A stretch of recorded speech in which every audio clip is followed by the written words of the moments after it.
Oh, you can.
خیلی خوش آمدین.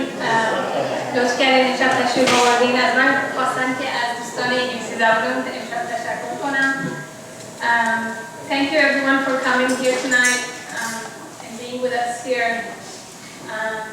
I wanted to thank everyone and let you know that tonight we're going to be doing some poetry in Farsi, and I want to apologize in advance because my grandmother really liked poetry. So we're going to be reading a few Persian poems and they don't translate very well. So we apologize in advance, but try to get someone to translate for you what the meaning of it is. Thank you.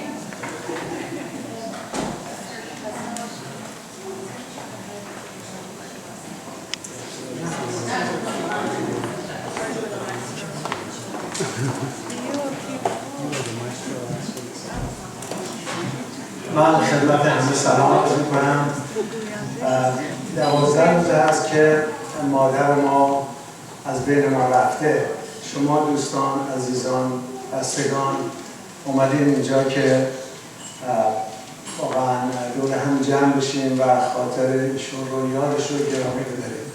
من از طرف فرزندانش، نوه‌هاش، نتیجه‌هاش از همه شما که از راه دور شهرها، استان‌ها، ایالت‌های مختلف تشریف آوردین، از آستین، از اریزونا، از هیوستن، سان آنتونیو، دالاس و هر کجا که تشریف آوردین، خیلی ممنونم که این راه طولانی رو آمدین که واقعا یاد و خاطر مادر منو گرامی بدهید. مادر من خیلی مهمان نواز بود. همیشه خوشحال میشد اگر کسی به منزلش میرفت، مهمانی وارد میشد. امشب که میبینه شما همه و ما همه مهمونمون هستیم در اینجا، احتمالاً خیلی روحش شاد میشه. متشکرم از این تشریف آوردین. من قصد صحبت کردن ندارم، ولی یک مطلبی رو میخواستم، یه یادگار، یه خاطره رو با شما شیر کنم که فکر میکنم که نشون میده که محبت مادری و عشق و علاقه مادری چقدر میتونه زیاد باشه. همونطوری که مادر ما واقعا 11 تا فرزند داشت و خودش رو واقعا برای همه این بچه ها همیشه آماده داشت. محبتش از هیچ کدوم دریغ نمی‌کرد. در هر شرایطی بچه هاش براش مقدم بودن. من یادمه که 12 سالم بود. خواهرم شایسته به دنیا آمده بود و مادرم رفته مریض شد. طوری شد که حالش هی بدتر میشد. یه دفعه ما همه دورش بودیم، یه دفعه حس کردیم که حرکت نمیکنه، مثل که نفس نمیکشه، جواب نمیداد. هرچی تکانش میداد ما داشتیم گریه زاری همه شیون میکردیم. خلاصه یه مدتی گذشت و یه مرتبه چشش باز شد. بعدها برای ما تعریف میکرد، گفتش که من یه دفعه حس کردم دیگه نه درد دارم نه ناراحتی دارم و یه روزنه یه دری روی دیوار بود و من خواست باز کردم. از این دری که رد شدم یک باغ خیلی با صفا و سبز و خرمی بود. رفتم جلوتر دیدم توی ساختمان مادر پدر نشستن.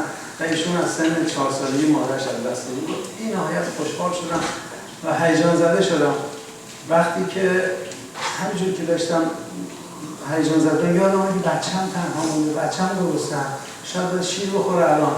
گفتم ببخشید پدر، من بچه‌م تنهاست، من بچه‌م باید برم. گفت از پلو من بلند شدم که برم، راه رو پیدا نمی‌کردم. هر طرف نگاه می‌کردم راه خروجی وجود داشت. به هر کی گفتم راه از کجاست، اینا من نگاه می‌کردن رد می‌شدن، هیچ کی با من صحبت نمی‌کرد. اینور می‌دیدم گریه می‌کردم. خلاص گفت یک پیرمرد نورانی رسیدم، بعد خیلی زیاد تلاش کردم که راه خروج رو پیدا کنم و نمی‌شد. اون گفتم تو رو خدا به من کمک کن، من بچه‌م تنهاست، باید بدم شیرش بدم، اگه گریه کنه کسی براش نیست. گفتش که میگفت به من جواب نداد، ولی یه دیواری رو نشون داد که یه روزنه کوچیکی رو اون دیواره بود.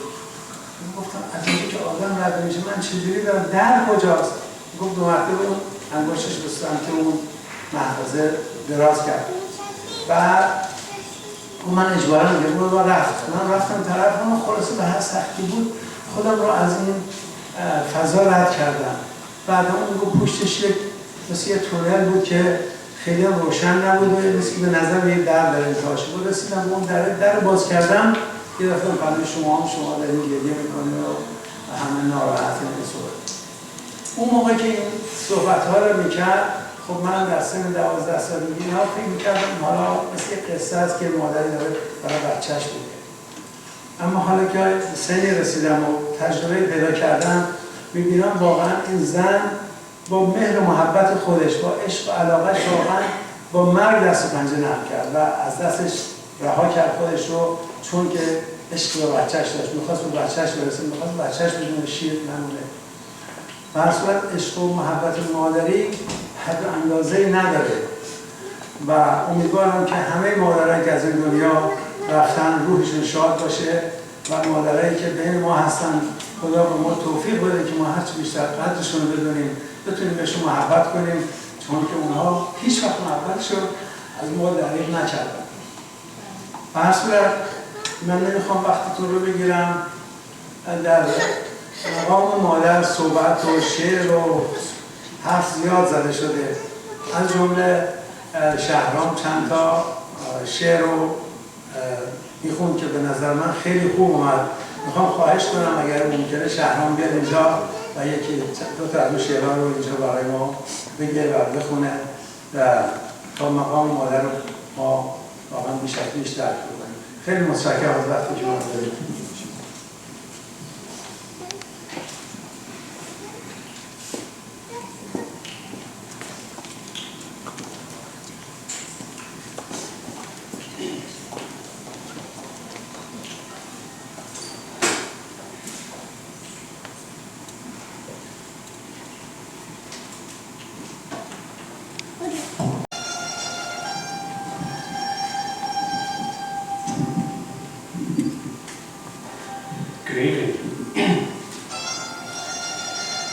Like my dad mentioned and my mom, well my sister also, for those of you who have met my grandmother, she was very interested in poetry.